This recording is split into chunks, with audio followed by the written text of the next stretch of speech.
Friends, இன்றைக்கி நம்ம உருளைக்கிழங்கு பதட்டல் எப்படின்னு பார்க்கலாம். உருளைக்கிழங்கு வறுவல், உருளைக்கிழங்கு கட் பண்ணி வச்சுருக்கேன். எண்ணெய் காய்ஞ்சி கடுகு பொரிஞ்சிட்ருக்கு. கருவேப்பிலை போட்டுக்கலாம், பெருங்காயத்தூள் போட்டுக்கலாம். இப்போது உருளைக்கிழங்கு எடுத்து போட்டுக்கலாம். உருளைக்கிழங்கு போட்டாச்சு. இப்போ தேவையான அளவுக்கு உப்பு போட்டுக்குவோம்.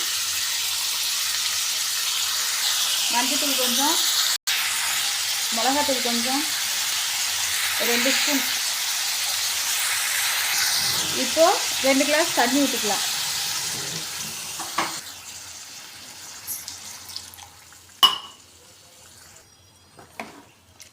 இப்போ நல்லா கிளறி விட்டுட்டு மூடி போட்டு வச்சுக்கலாம். இது இப்போ தண்ணி எல்லாமே நல்லா வற்றணும், நல்லா சுண்டி வேகணும். கொஞ்சம் வெயிட் பண்ணுவோம். நல்லா கொதிச்சுட்ருக்கு. உருளைக்கிழங்கு நல்லா கொதிக்குது பாருங்கள். நல்லா தண்ணி வற்றணும். இப்போ நல்லா சுண்டி வந்திருக்கு. கொஞ்சம் மல்லித்தூள் போட்டுக்குவோம். இது பாருங்கள் ஃப்ரெண்ட்ஸ், நல்லா வெந்து வந்திருக்கு. உருளைக்கிழங்கு தரப்பு ரெடி. இன்னும் கொஞ்சம் தண்ணி வற்றட்டும் ஃப்ரெண்ட்ஸ். இப்போ பாருங்கள், நமக்கு உருளைக்கிழங்கு ரெடி ஆயிடுச்சு.